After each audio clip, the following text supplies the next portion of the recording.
ما يصير. شوفوا الإمام زين العابدين عليه السلام ماذا نقل: أنا ابن المقتول ظلمة. مقتول ظلمة؟ ليش ظلمة؟ أنت بعد تتكلم. ما هو الظلم؟ ومن الذي ظلمه؟ وكيف استطاع أن يظلمه؟ وكيف؟ عليكم السلام حجي الغالي. كل كلمة من هذه الكلمات شوفوا كم يوجد تحتها كلام. أنا ابن المقتول ظلمة. فإذا أجى واحد ادعى وتجرأ وقال الحسين والعياذ بالله، مثل أخونا سامي البارحة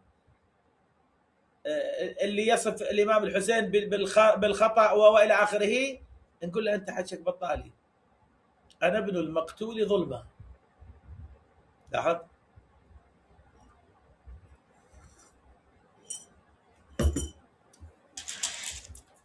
أنا ابن المحزوز الرأس من القفا. هذه مفردة تحتها كلام كثير. شوفوا جاي ينطيكم، جاي ينطيك المفاصل الرئيسية للمصيبة. لماذا؟ عادة حتى بهذه القضية عادة ما يصير الأمر هالشكل. لماذا هالشكل؟ شوفوا ايش قد كلام جواها. أنا ابن العطشان حتى قضى. لماذا؟ لأنه في عرف الناس حتى المخلوقات الأخرى لما يراد ذبحها يعرض عليها الماء. فلماذا ابن بنت رسول الله يموت عطشانا؟ أنا ابن طريح كربلاء. طريح كربلاء جواها كلام كثير. أنا ابن مسلوب العمامة والرداء، عشان هناك عملية سلب. زين، منتبه انت؟ أنا ابن من بكت عليه ملائكة السماء. إذن هذه مصيبة عظيمة. وقد نصب الوحي العزاء ببيته عليك حدادا والمعزى محمد. إذن مو بس بكاء الأرض، بكاء السماء. فما بكت عليهم السماء والأرض وما كانوا منظرين. إذن ما المقصود من هنا؟ أنا ابن من ناحت عليه الجن في الأرض والطير في الهواء. أنا ابن من رأسه على السنان يهدى. أنا ابن من حرمه من العراق إلى الشام تسبى. هذا المقطع يعتبر وثيقة تاريخية مهمة جدا لأحداث يوم عاشوراء. هذه المفاصل الرئيسية التي ذكرها الإمام عليه السلام تكفيك لبيان المظلومية وتكفيك لمعرفة الصورة الإجمالية للحدث. إذن أول شيء حافظ على نقلها بصورة صحيحة للناس. هذا الدور الأول. إبقاء كربلاء، إبقاء الرمزية، إبقاء القضية تامة. يعني من تبقى القضية، أنت إذا كان لك دور في إبقاء فكرة معينة أنت يعني أنجزت عملا عظيما. فأول ما قام به الإمام زين العابدين عليه السلام أنه منع التشويش على المفاصل الرئيسية للحادثة، نقلها للناس بصورة صحيحة. الدور الثاني منع الناس من أن يتلاعبوا بالمفهوم. أيضا ما سمح للآخرين أن يجون يتلاعبون بمفهوم الكلام. التفت ابن زياد إلى علي بن الحسين عليه السلام فقال: من هذا؟ فقيل: علي بن الحسين. قال: أوليس قد قتل الله عليا؟ الإمام زين العابدين هنا سكت أم تحدث؟ ما لا يريد ابن مرجانة من هذه الكلمة؟ ابن مرجانة يريد أن يفهم الناس الحاضرين أن الذي قتل عليا هو الله، أن علي بن الحسين والحسين وهذه الثلة المؤمنة الله قضى عليهم. وهذه قالها أكثر من مرة، كيف رأيت صنع الله بأخيك والمرد من أهل بيتك؟ هنا قال أوليس قد قتل الله عليا؟ مباشرة الإمام زين العابدين انتفض وهو في قيوده، قال كان لي أخ يسمى علي ابن الحسين قتله الناس. تبوا هذه أنتم تسمعونها وإحنا نسمعها، بس قليل من الناس ينتبه إليها. قتله الناس، ما قال له قتله الله، قال له بل قتله الله. شوف ايش قد مصر عليها.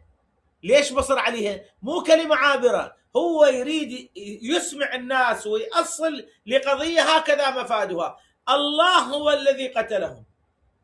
الإمام زين العابدين في هذا الموقف الصعب وهو أسير وهو مكبل ما خلاها تمر. أنا وأنت نقرأها قراءة وجدانية، نقرأها قراءة تاريخية، اقرأها قراءة عقائدية، اقرأها تحت عنوان ماذا فعل الإمام زين العابدين عليه السلام في قضية أبيه وفي إصلاح أبيه. كيف منع الناس من أن يتلاعبوا بمفهوم هذا الإصلاح. قال بل قتله الله، قال الله يتوفى الأنفس حين موتها والتي لم تمت في منامها. لا، ما قتله الله. لذلك ابن زياد قال له ولك جرأة على جوابي، اذهبوا به فاضربوا عنقه. الإمام ايش قال؟ أبالقتل تهددني؟ هذا موقف مهم. أما علمت أن القتل لنا عادة وكرامتنا من الله الشهادة؟ هذا الكلام متفرع عن شنو؟ عن قتله الله وقتله الناس. القتل لنا عادة وكرامتنا من الله الشهادة. ابن زياد كان يقصد شنو؟ كان يقصد التشفي، وكان يقصد إيصال فكرة للناس أن الذي قتل وأعان ويسر ووفق لقتل الحسين عليه السلام هو الله سبحانه وتعالى، وأنه هو ابن زياد عبارة عن منفذ لشرع الله عز وجل. انتبهوا. وأن هذا الجيش الذي خرج للإمام الحسين عليه السلام شرع يقوم بماذا؟ بما يريده الله عز وجل.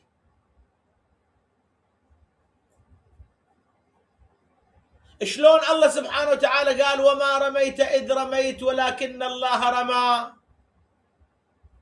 يريد يقول هالشكل، وما رميت إذ رميت ولكن الله رمى. نحن عباد الله، وشنو احنا نفذنا الأمر الإلهي.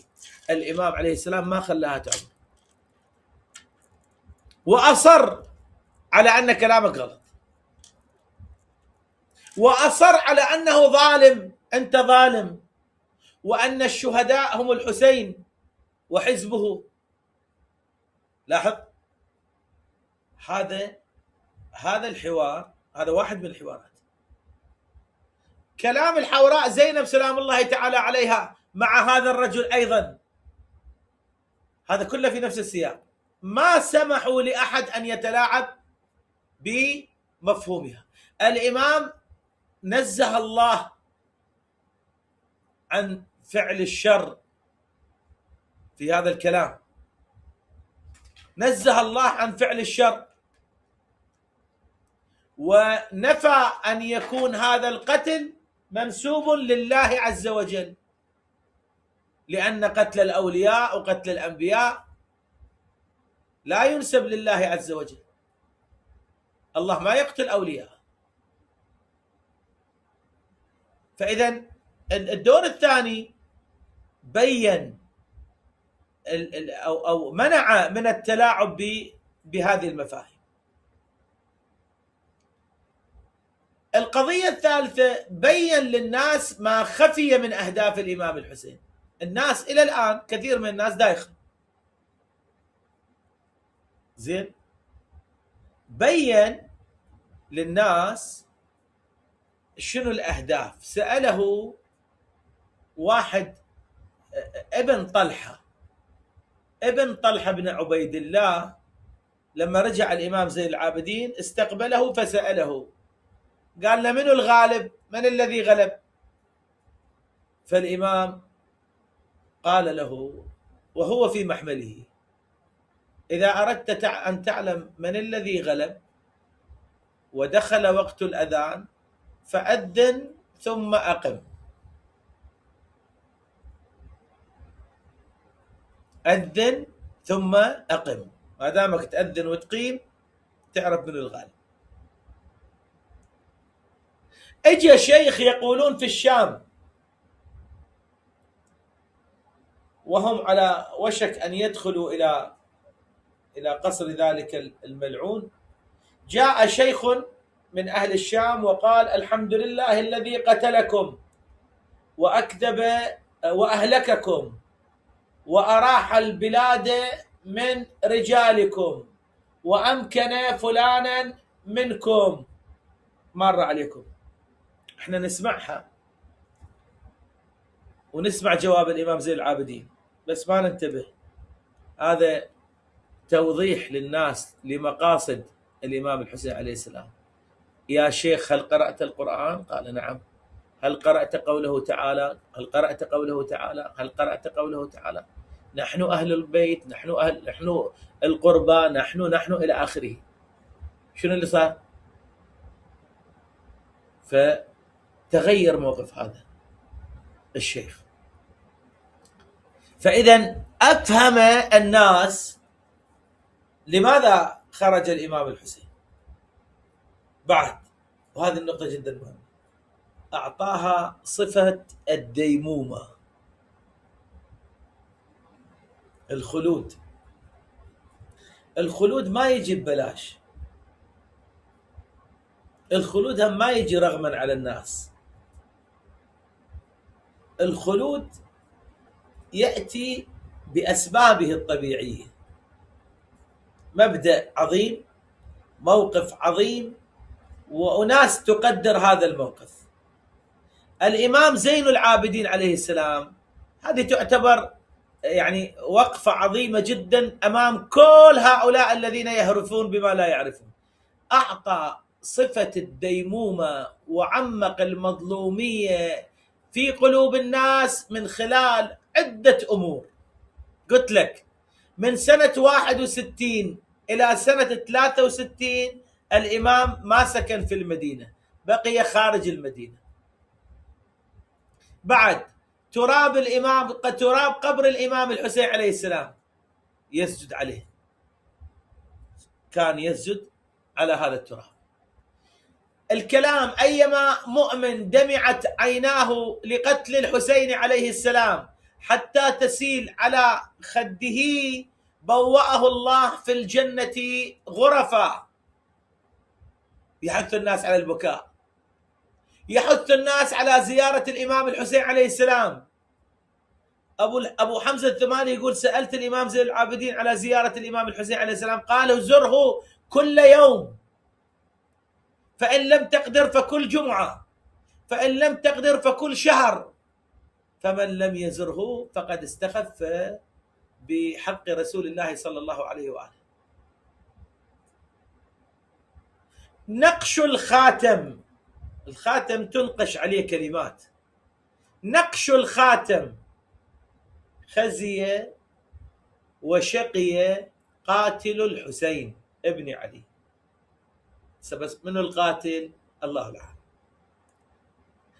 في كل موقف يستطيع أن يذكر الناس، البكاء المستمر. كل هذه أساليب من خلالها أعطى صفة البقاء والديمومة لهذه المصيبة. فالإمام الحسين الإمام زين العابدين عليه السلام أدام ذكر هذه المصيبة، بين للناس ما خفي من أهداف الإمام الحسين عليه السلام، منع التلاعب في مفهوم هذه الوقفة العظيمة، وأيضا نقل منها ما نقل من القضايا المهمة والأساسية. هذا كله يصب في أي اتجاه؟ في اتجاه شنو؟ اتجاه الوقوف بمواجهة الحشد الإعلامي الأموي والجبهة الإعلامية الأموية التي كانت تسعى لقتل رمزية الإمام الحسين عليه السلام.